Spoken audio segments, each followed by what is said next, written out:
ராசி மீன லக்னம். இந்த மீன ராசி மீன லக்னத்தை பொறுத்தளவுக்கு பாத்தீங்கன்னா மோட்ச வீடுன்னு சொல்லுவோம். 12ஆம் இடம், அதாவது பிறப்பில்லாத ஒரு இடத்தை சொல்லக்கூடியது எதுன்னா 12ஆம் இடம். நான் மோட்சத்துக்கு போவனா இல்ல மீண்டும் பிறப்பெடுப்பனா அப்படிங்கிறது 12ஆம் இடம்.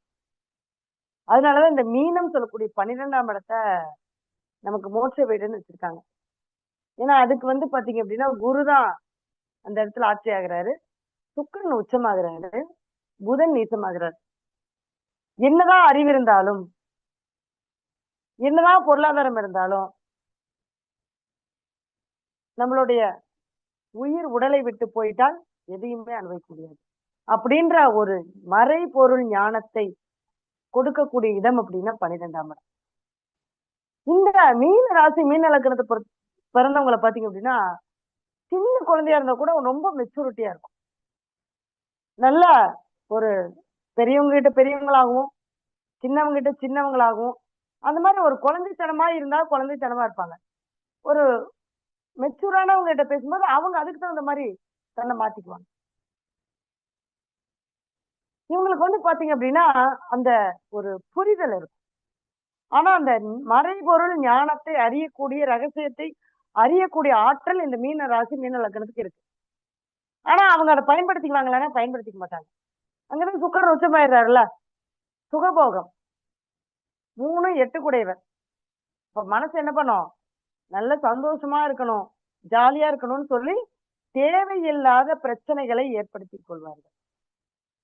அதுலயும் பாத்தீங்க அப்படின்னா இந்த கோச்சாரத்துல ராகு கிடக்கும் போது, அடுத்தது தசாபுத்தி நடக்கும்போது, சுக்கிரன் உச்சம்தான், ஆனாலும் அந்த தசாபுத்தி காலகட்டங்கள்ல பாதிப்பை கொடுத்தேதான் தெரியும். இப்ப இழப்புகள் நிறைய. சுக்கிரன்னா பண இழப்பு. இவங்க கையில காசு வச்சிருக்கவே மாட்டாங்க. வச்சிருந்தா யாரோ கொடுத்து தர்மம் பண்ணிட்டு வந்துருவாங்க. ஏன்னா இங்கதான் குரு இல்லையா? இவங்க பாக்குறவங்களுக்கு அட்வைஸ் பண்ணுவாங்க, சூப்பரா அட்வைஸ் பண்ணுவாங்க, நல்லா பேசுவாங்க, அவ்வளவு பக்குவமா இருக்கிற மாதிரி பேசுவாங்க.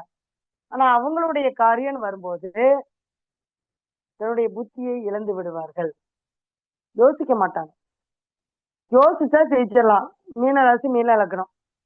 ஏன்னா புதன் அந்த இடத்துல நீச்சமாயிடுறாரு, 7ஆம் இடத்துல உச்சமாகிறார். இவங்களுக்கு திருமணத்திற்கு பின் தான் இவருடைய வாழ்க்கையானது ஒரு நல்லா இருக்கும். வாழ்க்கை துணை எல்லாமே கொஞ்சம் விட்டு கொடுத்து போகக்கூடிய ஒரு வாழ்க்கை துணையா தான் அமையும்.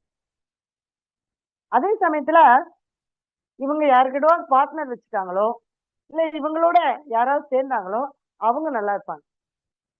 அவங்களுடைய தரம் உயர்ந்துரும், அவங்க சூப்பரா இருப்பாங்க. ஆனா இவங்க மத்தவங்களை வாழ வச்சுட்டு வந்துருவாங்க. அதே மாதிரி காதல் சம்பந்தப்பட்ட விஷயங்கள்ல ரொம்ப கவனமா இருக்கும். ஏன்னு கேட்டீங்கன்னா இந்த மீன லக்னத்துல எந்த கிரகமும் பகை இல்லைன்றது ஒரு வகையில இருந்தாலும் 5ஆம் அதிபதி சந்திரன். 5ஆம் அதிபதி சந்திரன் 9ஆம் இடத்தில் நீச்சமாகும். அப்படிங்கிறப்ப அப்பா காதலுக்கு ஒத்துக்க மாட்டாங்க, அம்மா காதலுக்கு ஒத்துக்க மாட்டாங்க. அப்ப காதல் பண்ணாம இருக்கிறது நல்லது. பண்ணுனா பிரச்சனை தான். அப்பா அம்மாவுடைய பகையை, அப்பா அம்மாவுடைய ஆசீர்வாதம் இல்லாமல் மனசுல சங்கடப்பட்டுக்கிட்டு ஒரு வாழ்க்கை அமையும். இதுதான் அவங்களுடைய இதுவே. நல்ல படிப்பு இருக்கும், திறமை இருக்கும், புத்திசாலித்தனம் இருக்கும். ஆனா எதையுமே தனக்கு தானே பயன்படுத்திக்க மாட்டாங்க. இவங்க மத்தவங்ககிட்ட ஒரு இடத்துக்கு வேலை செய்யும் போது அவங்களுக்காக உயிரையே கொடுத்து வேலை செய்வாங்க. எல்லாமே செஞ்சு இவங்க ஒரு நம்பர் 1 அப்படிங்கிற மாதிரியான ஸ்டேஜ்ல இருப்பாங்க. பட் அதே அறிவு அதே திறமைய இவங்க அந்த தொழில் அவங்களுக்காக செய்யும் போது கண்டிப்பாக என்ன ஆகுங்க? பாதிப்போம். அவங்க அந்த ஜெயிக்க முடியாது.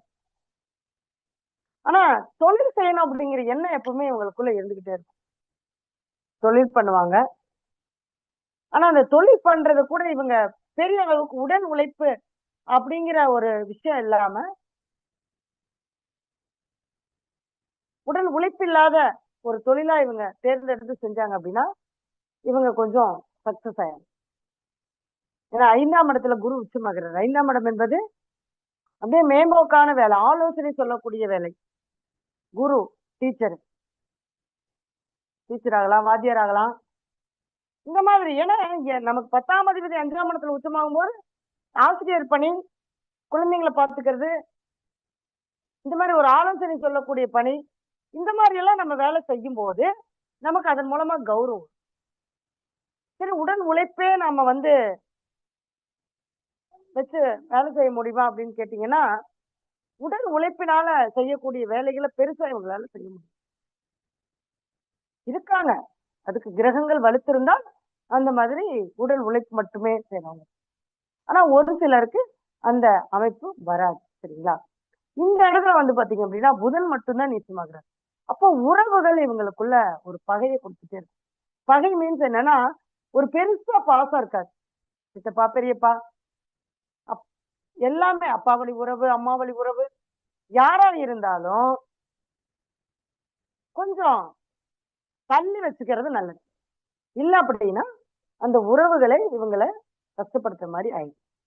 அதே மாதிரி இவங்க எப்பவுமே தாயை விட்டு தள்ளி இருந்தாங்கன்னா நல்லா இருப்பாங்க.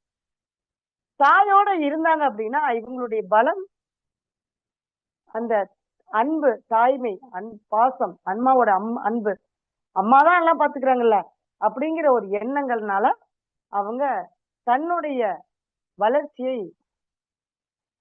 என்பது இருக்காது. அதே மாதிரி 3ஆம் அதிபதி 7ஆம் இடத்துல போய் நீச்சமாயிடுறாரு. இப்போ மனசு அப்பப்ப விட்டுருவாங்க. மனசு சோர்ந்து போகக்கூடிய ஒரு தன்மையை கொடுக்கும். கொஞ்சம் நல்லா பிரிஸ்கா இருந்தாங்க அப்படின்னா கண்டிப்பா இவங்க ஜெயிச்சிருவாங்க. ஆனா எந்த இடத்துலயுமே இவங்க போய் அந்த இடத்துல ஒரு பிரச்சனைக்கு போய் நிக்க கூடாது. நான் எல்லாத்துக்கும் ஆலோசனை சொல்றேன், நான் சரி பண்றேன், நான் சமாதானப்படுத்துறேன், நான் கரெக்டா இருக்கேன் அப்படின்னு போய் தேவையில்லாத வம்பு வழக்கு பிரச்சனைகளை கொண்டு வரக்கூடிய அமைப்பு இந்த மீன ராசி மீன லக்கணத்துல பிறந்தவங்களுக்கு இருக்கும். இப்ப புதன் சொல்லக்கூடிய கல்வி, கற்ற கல்வியினால பலன் கிடைக்காது. நினைச்ச படிப்பு ஒண்ணா இருக்கும், படிச்சிருப்பாங்க வேற ஒண்ணு. அது மாதிரி செய்யக்கூடிய வேலை வேறையா. இதெல்லாம் நம்ம கொஞ்சம் கவனமா இருக்கணும். இவங்களுக்கு திருமணம் அப்படின்னு பண்ணும்போது ரொம்ப கவனமா ஒரு பொருத்தம் பார்த்து திருமணத்தை ஏற்படுத்தி கொடுக்கணும். சரிங்களா?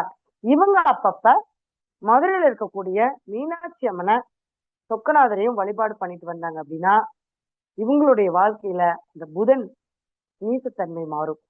அடுத்தது அர்த்தநாரீஸ்வரருடைய ஆலய வழிபாடு பண்ணிட்டு வரணும். ஏன்னா இங்க குரு வீட்லயும் எந்த கிரகமும் பகையாகிறது இல்லை. இவங்க பெருசா யாருக்கிட்டையும் போய் சண்டை சச்சரவுக்கெல்லாம் போக மாட்டாங்க. இந்த மனசு மட்டும் அப்பப்ப திருப்தியே அடையாது. எந்த ஒரு விஷயத்த பண்ணாலும் ஒரு திருப்தி இல்லாத ஒரு மனநிலை தான் இருப்பாங்க.